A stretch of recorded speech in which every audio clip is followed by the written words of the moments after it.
લખતરમાં તપસ્વી મહારાજની 51મી પુણ્યતિથિએ શોભાયાત્રા યોજાઈ। લખતર ખાતે તપસ્વી મહારાજની 51મી પુણ્યતિથિએ શોભાયાત્રા યોજાઈ। નેપાળથી નીકળેલા અને લખતરમાં આવી સ્થાયી થયેલા શ્રી તપસ્વી મહારાજની શ્રી 1008 નરસિંહદાસજી મહારાજે જે બાપુ તપના કારણે તપસ્વી બાપુ તરીકે ઓળખાયા, તેમણે લખતર ગામમાં આવેલા બ્રહ્મપોળ શેરીમાં આશ્રમ સ્થાપ્યો। આજે તેમની પુણ્યતિથિ અષાઢ વદ દશમ હોય આજે તેમના સમાધિ સ્થળેથી શોભાયાત્રાનું આયોજન કરવામાં આવ્યું હતું।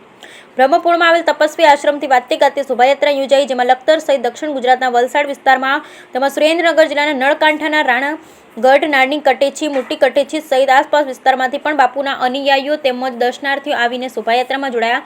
જે શોભાયાત્રા શહેરના મુખ્ય માર્ગ પર ફરી લખતર બસ સ્ટેન્ડની બાજુમાં આવેલ નરસિંહ ટેકરી ખાતે પહોંચી ગુરુ પૂજન વિધિ યોજાઈ હતી। જ્યારે રાત્રિના સમયે બાપુના આશ્રમ ખાતે ભજન સંધ્યાનું આયોજન અલગ સંગીતમય શૈલીમાં કરાય છે, જેમાં તબલા, હાર્મોનિયમ, તંબુરા જેવા જૂના વાજિંત્રો ઉપયોગ કરી પ્રાચીન ભજનનો સંગીતમય રસ પીરસાય છે, જેમાં મોટી સંખ્યામાં લોકો ઉપસ્થિત રહી ભજન સંધ્યા માણતા હોય છે। Bureau report Jayendrasinh Jhala.